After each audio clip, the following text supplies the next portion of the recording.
മതമൈത്രിയും സാഹോദര്യവും വിളംബരം ചെയ്ത് പുതുപ്പള്ളി സെന്റ് ജോർജ് ഓർത്തഡോക്സ് പള്ളി പെരുന്നാളിന് കൊടിയേറി. ഇടുക്കി ഭദ്രാസനാധിപൻ സഖറിയ മാർ സേവേറിയോസ് മെത്രാപ്പൊലീത്ത കൊടിയേറ്റി. നാടിന്റെ സാംസ്കാരിക പൈതൃകം വിളിച്ചോതിയ പ്രൗഢമായ കൊടിമര ഘോഷയാത്രയോടെയാണ് ചടങ്ങുകൾ തുടങ്ങിയത്.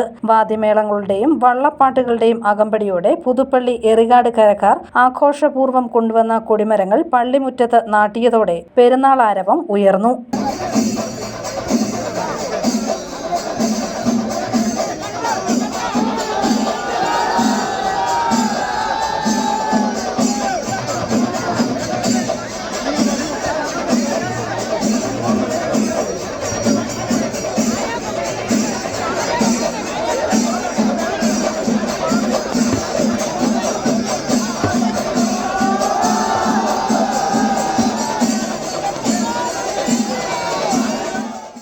നൂറുകണക്കിന് വിശ്വാസികൾ അണിനിരന്ന ഘോഷയാത്ര നാടിന്റെ ഒരുമയുടെ പ്രതീകമായി മാറി. ഇന്ന് രാവിലെ പ്രഭാത നമസ്കാരത്തോടെ ചടങ്ങുകൾ ആരംഭിച്ചു. തുടർന്ന് ഫാദർ വർഗീസ് പി വർഗീസിന്റെ നേതൃത്വത്തിൽ വിശുദ്ധ കുർബാന അർപ്പിച്ചു. മെയ് 5, 6, 7 തീയതികളിലാണ് പ്രധാന പെരുന്നാൾ ആഘോഷങ്ങൾ. 7-ാം തീയതി വിപുലമായ വെച്ചൂട്ട് നേർച്ചസദ്യയും നേർച്ചയപ്പം വിതരണവും നടക്കും.